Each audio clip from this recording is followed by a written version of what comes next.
Hey guys, Miss Mitchell back with another story. Yesterday I read Big Bad Bruce, and the same author that wrote Big Bad Bruce wrote this book, and it's called The Wump World. So I would like to give a shout out to Claire Dingus, who her mom says she likes to watch the read alouds, and my friend Cohen and Logan, Alara, and Skylar. Alright, I'm going to read The Wump World now. The Wump World was a small world, very much smaller than our world. There were no great oceans, lofty mountains, giant forests, or broad sandy deserts. The Wump World was mostly grassy meadows and clumps of leafy green trees with a few winding rivers and lakes. But it was perfect for the Wumps, who were the only creatures living there.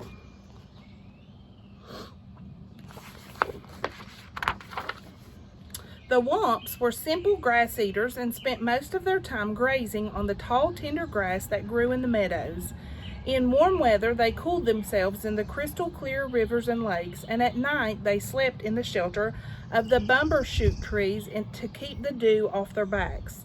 Since the Wumps had no enemies, they wandered around just as they pleased with nothing whatever to worry about.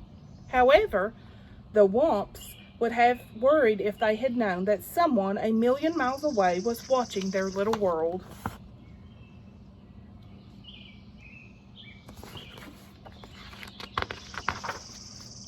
One morning, the Wumps were awakened by a far-off humming sound. It seemed to be coming from somewhere above, and as the humming sound grew into a heavy roar, the sleepy-eyed Wumps crept through the trees for a peek at the sky. Zooming straight for Earth came a great flock of pot-bellied monsters with tails and fins, spitting fire and shooting out streaks of black smoke. Who do you think is coming to their world? Little Wumps are wondering. As the monsters swooped down to land, huge legs sprang from the bulging sides, and like gaping mouths, doors flew open. Then ramps shot to the ground. And down the ramps came a horde of tiny creatures swarming out into the meadow. These were pollutions from the planet Pollutus.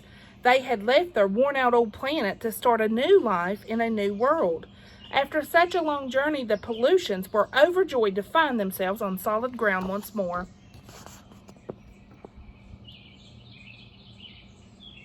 Does anybody know what a pollutant is, or pollution? Oh, I need to read it. They were all prattling with excitement as they followed their leader, the topmost pollution and world chief, across the meadow. At the top of the hill, the chief stopped for a long time at the surrounding countryside. Finally, he said, "Looks good. We will take it. Plant the flag, Sergeant, and let's get things going." So they're going to take the Wumps' land. One shrill trumpet blast brought giant machines thundering out of the yawning spaceships, rolling down runways and out into the meadow. The timid Wumps had been watching warily from the shelter of the trees, and at the sight of the giant machines, they were horrified.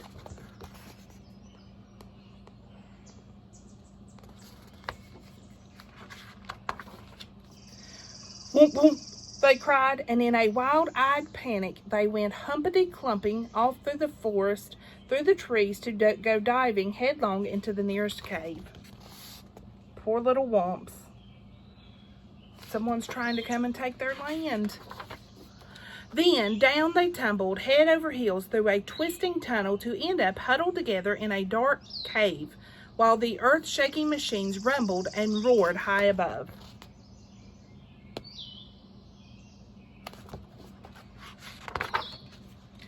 Once they got started, the monstrous machines moved at a furious pace, gobbling up trees and grinding them to bits.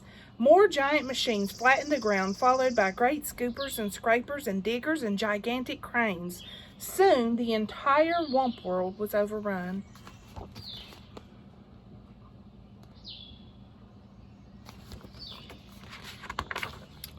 The busy little pollutions kept their mighty machines going full blast day and night without let up, in a frenzy to improve their wonderful new world.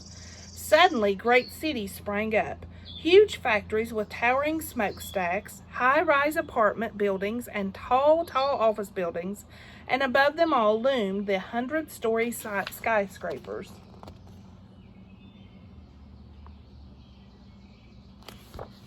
There's not going to be much land for the Wumps left if they're building all this. Along with the buildings came a tangle of streets and freeways with ramps on and off, overpasses and underpasses, jammed with trucks and buses and cars of all sizes, rushing pell-mell in every direction.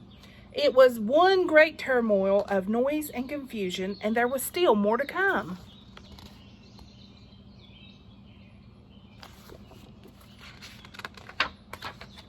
Meanwhile, the poor Wumps remained underground, wandering aimlessly through the caverns, feeding on the fuzzy green moss growing on the ledges and the mushrooms clustered in the crannies, and sipping the sweet water from the pools fed by underground springs. But they were unhappy. For all they knew, they might have to spend the rest of their lives down there. The Wumps didn't dare venture out up to the surface, not even for a peek. They were too frightened by the endless rumblings and roarings and loud screechings coming from above, and it was growing noisier by the day. Poor little Wumps. There was more and more noise and more of everything. More buildings with more smokestacks puffing more and more smoke. More freeways with traffic shooting out and more clouds of exhaust. More trash piles with more and more waste gushing into rivers and lakes.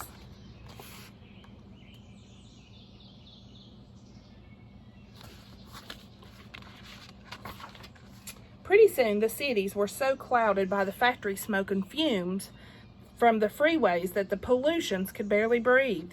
They went sneezing and wheezing about the streets, grouching and grumbling and blaming one another for the awful mess they were in. Whose mess do you think it was? Was it the Wumps?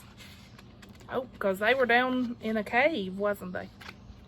One day, an angry crowd gathered outside the World Tower demanding to see the World Chief. When the chief appeared on his balcony, all the pollutions began shouting at once. "We can't breathe the air!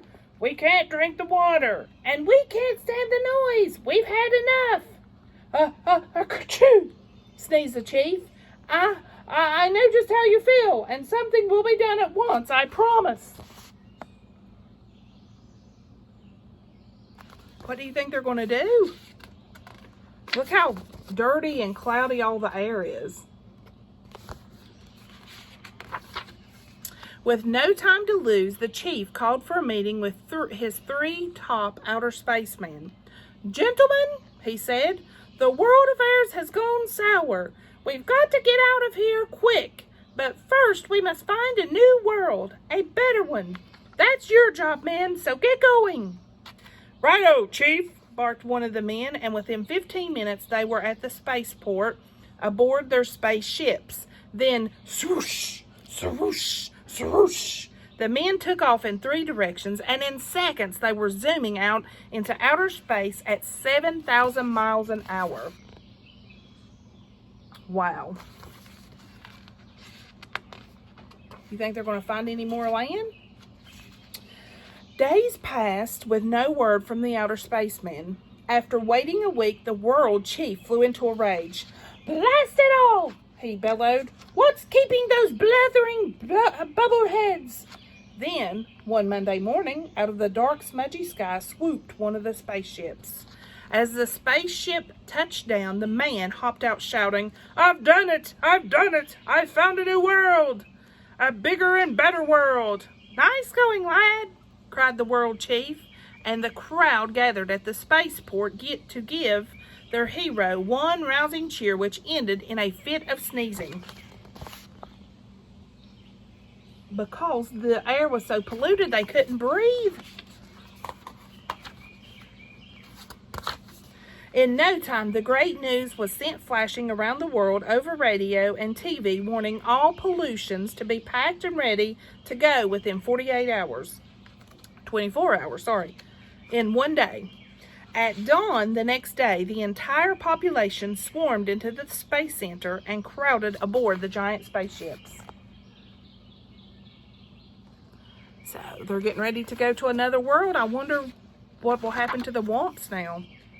After double checking to make sure all the pollutions were accounted for by the world chief, he gave the signal for blast off. With a thunderous roar, the giant ship shot off up into the ground. Kazoom! Up and away they went through the smoke-blackened sky and were gone. And at long last, peace and quiet settled over Wump World. The sudden silence came as a shock to the Wumps. They could hardly believe their ears. Still, they wanted to take no chances, and they remained in the caverns with their ears cocked for the slightest sound. Do you ever do that when you're trying to hear something and you're like, turn your head and try to listen? After a long silence, they decided it was time to go up. And led by the biggest Wump, they crept to the tunnel to the cave entrance to find it covered by a crust of cement. With one powerful push, the snout of the biggest Wump bumped his way through. Then, one by one, the Wumps waddled out into the freeway and gaped in wide-eyed amazement. They had feared something awful was happening to the world, but this was much more than they had imagined. They were staggered by the size of the huge buildings with walls and walls of windows looming up on every side, and the broad layers of hard, flat crust covering the earth, which felt strangely cold to their feet. There were no sign of any tree or tuft of grass. Even the sky was gone, and the Wumps wondered if there was anything left for them. At least they must find out.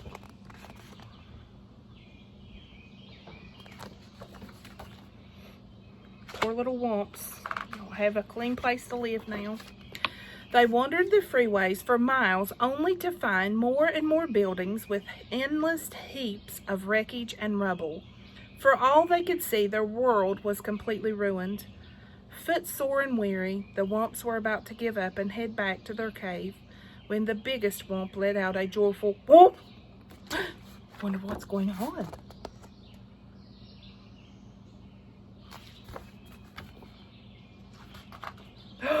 Just ahead of them in the grassy meadow with a clump of bumbershoot trees, all that was left of their lovely world. Wumping for joy, the Wumps went bounding off the freeway and into the meadow. Pretty soon the hungry Wumps were munching away on the tall, tender grass. Now there was hope for the Wumps. Look, they found grass. So exciting, and bumbershoot trees. In time, the murky skies would clear up and the rains would wash the scum from the rivers and lakes. The tall buildings would come tumbling down and the freeways would crumble away. And in time, the green growth would wind its way through the rubble. But the Wump world was never the same. So, poor old Wumps, they had this lovely, luscious green land. And then these pollutions came in and they destroyed it. But after they left, the pollution went away and went down, and they started, their green started to take back over, and they started getting their nature back. The land started coming back. So this is a story to show you that you shouldn't pollute. So throw your trash in the trash can and don't litter. People throw stuff out their car windows all the time, and that's not good. You should save it till you get to the house. But I enjoyed reading for you guys. I miss you all. I hope you enjoyed Wump World, and I'll be back next week. Bye, guys.